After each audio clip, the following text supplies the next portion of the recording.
아멘.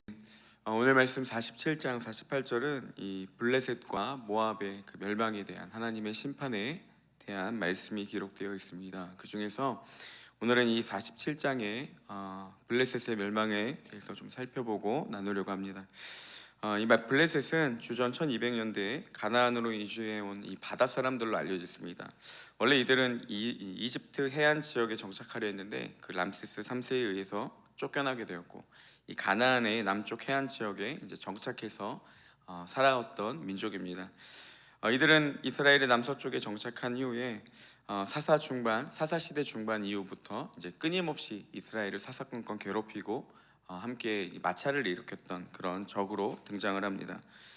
이 블레셋은 그 위치상 이집트와 가나안 이 북쪽 지역을 연결해주는 그런 지리적 이점을 갖고 있습니다. 그래서 이집트는 항상 이 블레셋을 그들의 한 관문으로 이용하려고 했고, 끊임없이 그들을 지배하는 그런 일들이 일어나게 되었습니다. 이런 배경으로 이런 배경 안에서 오늘 이 예레미야를 통한 하나님의 말씀이 선언이 됩니다. 말씀의 47장 2절에 보면 이 물이 북쪽에서 일어나 물을 결치는 시내를 이루었다 이렇게 되어 있습니다. 북쪽에서 일어나는 물이 블레셋을 심판한다 이렇게 이야기를 하는데요. 여기서 북쪽에서 일어나는 물은 이 바벨론을 의미합니다. 46장에서 이집트를 짓밟아 놓은 무시무시한 군대가 그 바벨론이 동일하게 이제 블레셋도 심판할 것이다 이렇게 오늘 말씀에서 언급되고 있습니다. 블레셋은 언제나 이집트의 지배를 받았고, 또 위치상 이 가나안에서 아프리카 대륙으로 가는 이 관문과도 같은 역할을 하는 그 위치였기 때문에 이집트를 공격하는 바벨론이 당연히 블레셋을 거쳐서 공격하고 이집트로 들어갔던 것을 볼 수가 있습니다. 하나님은 예레미야를 통해서 이집트와 이 블레셋이 멸망하게 될 것을 선언하십니다. 그래서 사사건건 이 예루살렘의 정치에 개입했던 이집트, 그리고 이스라엘의 숙적과도 같았던 이 블레셋은 결국 하나님의 심판으로 이 바벨론의 손에 의해서 철저하게 멸망하게 됩니다. 하나님이 왜 블레셋을 심판하셨는지, 왜 그들이 처벌받아야 되는지 그 이유에 대해서는 47장에 따로 언급되고 있지는 않지만, 우리가 이 문맥상 하나님이 그들을 심판하신 이유를 살펴볼 수 있는 것은요, 예레미야서 27장에 가면 3절에서 이 바벨론에 대항하기 위해 연합군이 모입니다. 그 당시에 두로, 시돈, 에돔, 모압, 암몬의 이 대표들이 예루살렘에 모여서 이제 회의를 진행하게 되죠. 그 중에 이제 47장 4절에서 이 바벨론의 중요 5개의 도시 중 2곳인 이 두로와 시돈이 언급되는 것으로 보아서 이들이 그 바벨론을 섬기라는, 그래야 산다라는 하나님의 말씀을 대항했다, 어겼다 이렇게 볼 수 있습니다. 결국 하나님의 말씀을 가볍게 여기고 그들이 하나님의 말씀에 따라 순종하는 것이 아니라 거부했던 그들은요, 이 하나님의 심판을 받게 된다는 거죠. 어떻게 보면 이렇게 볼 수도 있습니다. 하나님은 너희가 바벨론을 섬겨라, 그래야 산다라고 이 구원의 메시지를 보내셨지만, 그들은 멸망할 것이다 라는 하나님의 불순종에 대한 결과를 선택하고 결국 그대로 이루어졌다는 사실이죠. 아마 이들이 무작정 하나님의 말씀을 거부하진 않았을 것입니다. 거부해야만 했던 나름대로의 타당한 이유가 있었고, 바벨론을 섬기는 것보다 더 나은 길이 있다라고 여겼기 때문에 그들은 하나님의 말씀을 거부했다라는 거죠. 실질적으로 꽤 탁월한 그런 이유들이 있었다라는 겁니다. 문제는 자신이 더 탁월한 선택을 했다라고 여겼지만 결국 그 끝은 다 하나님의 심판 아래 있었다라는 사실입니다.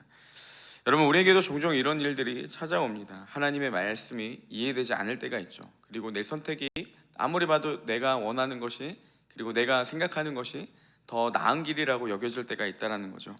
그래서 왜 그렇게 하나님이 굳이 하셔야만 하는지, 왜 그리스도인들은 이렇게 살아야 되는지, 왜 우리는 그렇게 해야 되는지 이해되지 않을 일들이 일어나곤 한다는 거죠. 제가 이청 수련회가 다음 주에 있는데 은혜에 대한 기대감도 있지만, 한편으로는 늘 제 안에 있는 불안감 중에 하나는 무엇이냐면, 좀 그저 그런 수련회가 될까봐 염려가 되고 두렵습니다. 이런 불안감이 무엇보다 큰 이유는요, 이전에 한번 큰 실패감을 맛봤기 때문입니다. 몇 해 전에 이제 청년부를 담당하면서 수련회를 위해서 정말 열심히 기도했습니다. 새벽마다 청년들을 불러놓고 1시간씩 같이 기도하고 목이 터져라 외치면서 기도를 했었습니다. 그래서 한때는 이제 기도를 끝나면 말이 아예 나오지 않을 정도로 목이 많이 상하고 항상 병원을 다녔던 기억도 있는데, 그런 일들을 통해서 좀 하나님이 꼭 수련회 때 뭔가 특별한 일을 하셨으면 좋겠다라는 기대감이 있었어요. 그리고 그런 기대감을 가지고 수련회에 임했는데, 수련회 끝나고 모든 기대감이 다 무너져 버렸습니다. 생각한 것처럼 180도 그렇게 삶이 변하는 친구들을 못 본 것 같습니다. 물론 은혜로운 시간이었지만 저는 여전히 의문이 들었습니다. 왜 그렇게 확실하게 바뀌는 사람들이 일어나지 않을까? 그래서 하나님께 서운한 마음이 들었습니다. 그래서 수련회가 끝난 이후로 계속해서 예배당에 찾아가 하나님 앞에 기도했습니다. 도대체 왜 안 됩니까? 하나님, 뭐 하고 계십니까? 말이 기도죠. 입에는 거의 원망에 가까운 그런 고백을 계속했습니다. 너무 서운하고 속상해서요. 하나님께 한동안 계속 그렇게 기도를 했었습니다. 그리고 이번 주 월요일에 이제 씻으면서 또 수련회에 대해서 이런저런 이야기를 하면서 좀 그렇게 기도했습니다. 하나님, 이번에는 꼭 변해야 됩니다. 이번에도 안 되면 어떻게 합니까? 제가 이런 말이 어떨지 모르겠는데요. 좀 하나님이 또 저를 배신하실까봐, 네, 그래서 좀 불안한 마음이 있었습니다. 그렇게 궁시렁 거리고 있는데 그때 이제 하나님 좀 그렇게 말씀하시는 것 같았습니다. 좀 그런 마음이 들었어요. 그건 내가 하는 거야. 변하지 않아도 실패는 아니다. 청년들의 책임자는 네가 아니라 나다 라는 마음이 들더라고요. 그래서 그렇구나, 주님 감사합니다, 이렇게 해야 되는데요. 그래도 서운했습니다. 그럼 하나님, 저는 뭘 하면 됩니까? 제 역할은 없습니까? 하나님 또 그런 마음을 주시는 것 같았습니다. 네가 생각하는 것처럼 하나도 일어나지 않아도 그냥 그때처럼 기도하면 돼. 하나님은 상황이 바뀌든 안 바뀌든 그거는 하나님의 역할이고, 저는 변함없이 상황과 환경에 상관없이 그냥 하나님만 의지하면 된다. 좀 그런 마음이 들었습니다.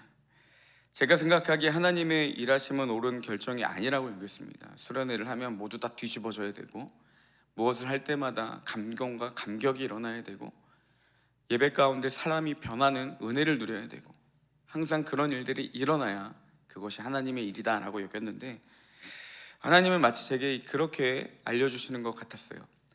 그렇지 않아도 네가 생각한 것처럼 이루어지지 않아도 그게 내 뜻이라면 받아들일 수 있어야 된다는 것, 그리고 그게 실패가 아니라는 것이죠. 우리는 흔히 말하는 부흥이 뭐겠습니까? 사람들이 많이 늘어나고, 또 예배 가운데 감격이 있고, 그리고 또 우리의 삶도 평안해야 되고, 이것이 그리스도인 안에서 성공이라고 여기지만 하나님의 생각은 다르다는 거죠. 환경이 바뀌어야 그게 내 뜻이 아니라, 그렇지 않아도 묵묵히 그 길을 걸어가는 것, 그리고 그게 내 뜻이라면 묵묵히 그 일들을 감당해낼 수 있는 것, 이것이 하나님의 뜻이라는 거죠. 그들에게 바벨론을 섬겨라, 그러면 산다, 이게요 그다지 구미가 당기는 말씀은 아니었습니다. 그래서 결국 그들이 했던 것은 자신들이 더 옳다라고 여겼던 것들을 따랐고, 결국 그 길은 멸망과 심판이라는 그 하나님의 무서운 형벌을 받아들이게 되었다라는 거죠. 비록 내가 생각하기에 다르더라도 순종하는 것, 여러분, 이것이 그리스도인들의 마땅한 반응이라는 사실입니다. 세상은요 하나님의 뜻대로 살면 실패한다고 여깁니다. 그리고 그 하나님의 말씀을 순종하지 못하도록 우리에게 끊임없는 불안과 두려움으로 우리를 위협하는 것이죠. 두려움이 앞서서 결국은 하나님보다 돈을 우선시 여기고, 하나님보다는 자녀, 그들의 성적이, 그들의 입시가, 그리고 취업이, 그리고 우리의 가정이 점점씩 하나님보다 우선시 되는 일들이 일어난다는 거죠. 여러분, 하나님 때문에 세상이 말하는 실패, 그리스도인들이 경험할 수 있습니다. 하나님의 말씀대로 행하면 세상이 말하는 그 성공을 다 이룬다라는 조건이 없다라는 거죠. 하지만 우리가 하나님의 뜻에 따르기 때문에 세상이 말하는 실패가 우리 가운데 찾아온다라면, 여러분, 그것은 하나님 안에 결코 실패가 아니라 진정한 성공이라는 사실입니다. 우리가 모든 것을 다 잃더라도 하나님을 얻었기 때문이죠. 이제 말씀을 마치겠습니다. 여러분, 그 어떤 것도 그 무엇도 하나님의 뜻보다 우선시가 될 수가 없습니다. 이해되지 않아도, 실패하는 것 같아도 우리는 묵묵히 하나님의 길을, 그리고 그분의 말씀에 순종하며 걸어야 된다는 거죠. 예레미야는 결국 이집트로 끌려가서 그의 생애 마감이 됩니다. 세상의 그들의 삶을 아마 예레미야의 삶의 실패라 여길 것입니다. 적당히 좀 이야기를 하고, 그리고 어차피 해봐도 안 되는 것들 왜 그렇게 고집을 부리며 이야기를 했냐, 차라리 적당히 이야기를 하고 넘어가면 되지 않겠냐. 너 봐라, 너 그랬다고 하나님이 너를 구원해 줬냐? 니들이 말한 그 이집트에 가서 끌려가서 그렇게 망하지 않았냐? 여러분, 그렇게 예레미야의 삶을 평가하겠지만, 하지만 예수님을 아는 자들 그리고 하나님을 믿는 그 누구도 예레미야가 실패자라고 여기지는 않을 것입니다. 상황이 바뀌지 않아도 40년간 외치는 그 소리 아무도 귀 기울여주지 않아도 묵묵하게 그 하나님의 길을 걸어간 예레미야가 결코 실패자라고 여기지는 않는다라는 사실이죠. 왜냐하면 그 모든 상황 가운데서도 묵묵히 하나님의 길을 걸어간 그 사람이 진짜 성공자라는 걸 알기 때문입니다. 어떠한 상황 가운데서도 하나님의 말씀을 우선순위에 두고 날마다 순종하며, 혹시라도 우리의 마음 가운데 그런 생각들이, 그리고 또 잘못된 생각들이 하나님보다 우선시 되었던 것들이 있다면 우리가 날마다 하나님의 뜻에 순복하고 그 뜻에 따르는 도전이 일어나는 그런 은혜가 있기를 주님의 이름으로 축복합니다. 함께 기도하겠습니다.